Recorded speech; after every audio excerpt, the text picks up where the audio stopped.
Hello, BookTube, and welcome to day 7 of LitMas, a sprawling, epic BookTube event created by the guys at Stripcover Lit, in which for 2 weeks we deal with their great bookish and BookTube and life-related prompts. It's been wonderful. I've been just hoovering up all of the LitMas videos I can find because they're wonderful. And today's prompt is the big thing you learned this year.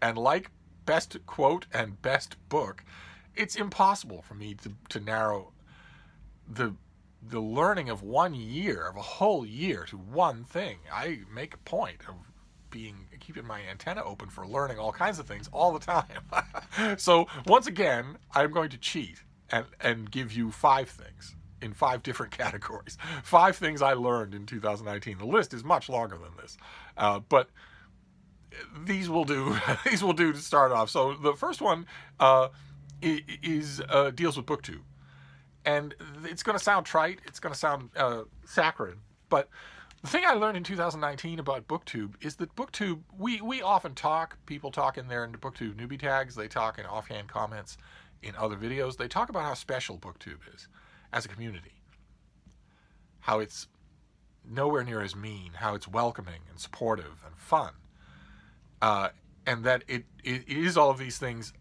to a far greater extent than any other YouTube community. And the thing I learned in 2019, I guess I sort of knew it before, but it really hit home in 2019, is that is absolutely true. I had contact in 2019 with 3 other YouTube communities, and they were noxious and awful in the extreme. I wanted to wash myself when I was done, and that was with peripheral contact. I can only imagine my contact with BookTube is not peripheral. It's fairly detailed and fairly involved. I can only imagine how I'd feel if I were that involved with those other communities. No. We aren't just patting ourselves on the back when we say that. BookTube really is a special community. I think it's because books make better people. One way or another, whatever the reason is, I just wanted to put that out there. That is something I learned again with extra emphasis in 2019, that BookTube really is as special as it bills itself to be. Then thing number 2 deals more broadly with just books. And in 2018, I learned that my favorite kind of book, my favorite genre, biography, in 2018, I learned how expansive that biography can be. In 2018, I was bombarded every month, several times, by big new biographies of people and the kinds of people that I, in previous years, would have thought, okay, well, that doesn't interest me. I might not even read that biography because the whole world that it encompasses, sports, martial arts, art, modern poetry, the whole world it encompasses is one that I, A, don't know much about, and B, am not interested in. So a new biography of a leading figure in that world has no interest for me. I'll just stick with British kings and dead Kennedys. And 2018 taught me, reminded me, showed me that the genre of biography is infinitely expansive and that great biographies can happen anywhere. I should have known that because I've read my share of great biographies of figures that I would never have thought. I'm not the least bit interested in Albert Einstein, but I thought Isaacson's biography of him was incredible. I'm not all that, I know it's heresy, but I'm not all that interested in the Beatles. And I thought Bob Spitz's biography, collective biography of them, was stunningly good. And then there, about 30 years ago, there was a big fat biography of herself, Mary Baker Eddy. Wouldn't have thought I'd be interested. Was totally engrossed from start to finish. So I should have known that, but 2018 reminded me. Very much reminded me. Then category number 3 is dogs. One dog in particular, my own dog, my little miniature schnauzer, Frida. It will make an appearance on camera here. There she is. Oh. Hello, baby. Hello. In 2018, I learned what kind of a dog Frida is. Not miniature schnauzer. I knew that. I learned what she's like as an adult. She was a baby in 2017, and was learning about her was necessarily overshadowed by seeing my sweet, beautiful pointer Malin Moore out of life. It's crucial with a dog that you've had the honor to take care of for their whole life, it's crucial not to stick the ending. You don't stick the landing. That's not what you do. It has to be perfect. The landing has to be more perfect than anything else.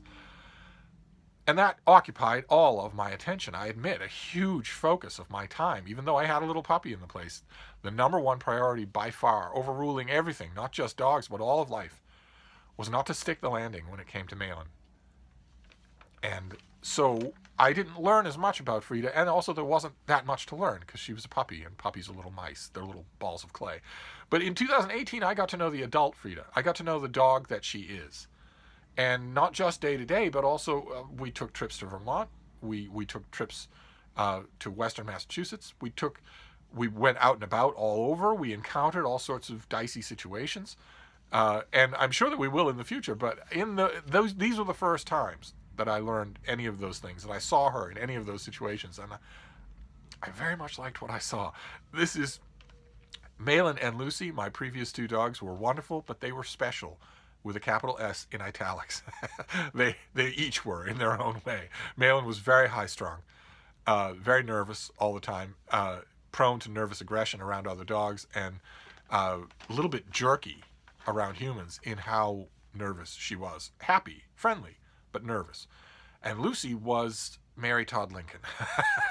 Visions, voices, total freaking out to lunch insanity.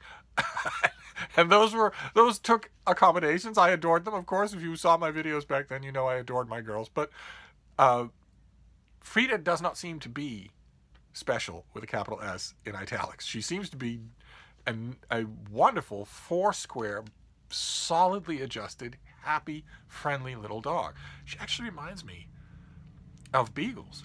I know it's premature still, she's only a year old, but in 2018 I learned a lot about her, and it was all good. That's not a wider thing, it doesn't help any of the rest of you. But then the fourth thing, we'll go from dogs to personal to Steve, and in 2018 I learned something about myself that was really important. I'm very old. I'm not mentally, thank God. I hope I never am old mentally. Oh my God, I know people who are, and they are so boring. No, and keep in mind, that can happen at any age. You can be old at any age. I know a lot of young people. I know more young people. I know more people in their 20s right now who are old than I do in their 60s who are old. But no, I'm not talking about mentally, I'm talking about physically.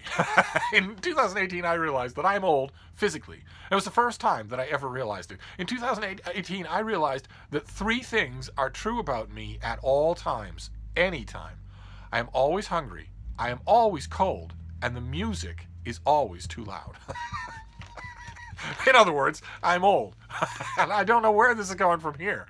It is hopefully not continuing downhill in 2019, but we shall see. And then number 5 is life. The biggest thing I learned about life in 2018, if you can pardon me getting all sententious on you for just a minute. I did learn something in 2018, or rather I codified it. I put it into words where it had only been floating around before then. And I want to share it with you. I learned that in 2018, I learned that the forces of barbarism and darkness are manipulative. They manipulate all political ideologies and all religions. They don't favor any one of those things, because they themselves are not, the forces of darkness and barbarism are not political or ideological or religious. They're nihilistic. They're dark, atavistic forces. They just use those things for their own ends. So in 2018, I realized that, and I realized that helps a lot in looking at the world. You'll make a mistake looking at the world around you if you think that the forces of darkness are the tools that they use. They are not. The tools can be used for good or bad. The tools can be blameless. There's copious examples I could come up with, but I think this might be too vaguely philosophical to start with. I just thought I would mention in 2018 that was the big philosophical, the big life thing that I learned. To make a distinction between the forces of barbarism and the tools of barbarism. They are not the same thing, and it's important to know that, because there are plenty of people who use the tools who are not votaries of darkness, who are not pawns of barbarism. There are plenty of people who use those same tools for good. The tools are largely indifferent. It's the distinction that I wanted to make in 2018, and I hope that I'll keep it in mind in 2019. And I have a feeling I'm going to have drastic need of remembering it in 2020. But anyway, so that is it. That is Litmas for day 7. That was the big thing you learned this year. Of course, this is one of those nosy personal ones that I'm really going to be interested in hearing from all the rest of you. And then we'll move on to tomorrow. I have no idea what Litmas is for tomorrow. I'll find out in the morning and cogitate. But in the meantime, I'll wrap this up. But I'll see you soon. Thank you, BookTube.